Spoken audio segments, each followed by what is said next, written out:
Howdy, I'm John Gangler. I've worked at the Department of State Health Services in the tuberculosis group for about 7 years now.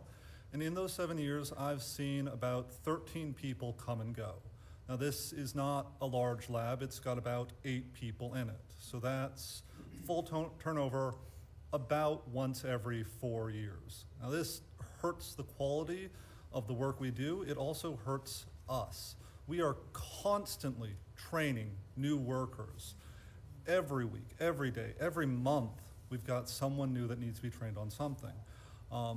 And new people means that there's going to be mistakes. Every time we bring on someone new, we have greater exposure risk in our lab.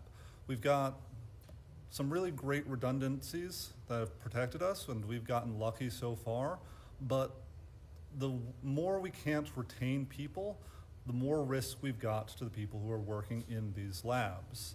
Now, the TSEU, the Texas State Employees Union, has put out a survey concerning turnover, and it's linked to low wages, but everyone in the building knows this, and everybody knows that it's not just their group.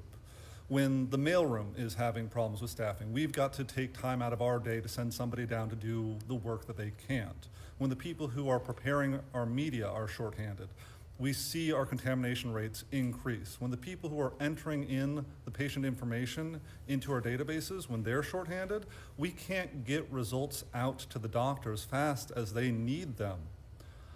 And honestly, I cannot blame the people who leave. I cannot blame the people who treat this job like it's just some resume booster. Because Texas does not pay us enough to really see a future in Texas.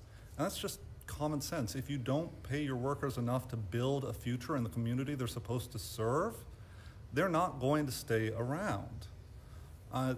If the Texas legislature really thinks that the people of Texas deserve a workforce that sees them as a future, as a career, and not just something to put on their resume when they go and find their real job, then they need to pay us like they believe that. Thank you, and I would like to introduce Joanne.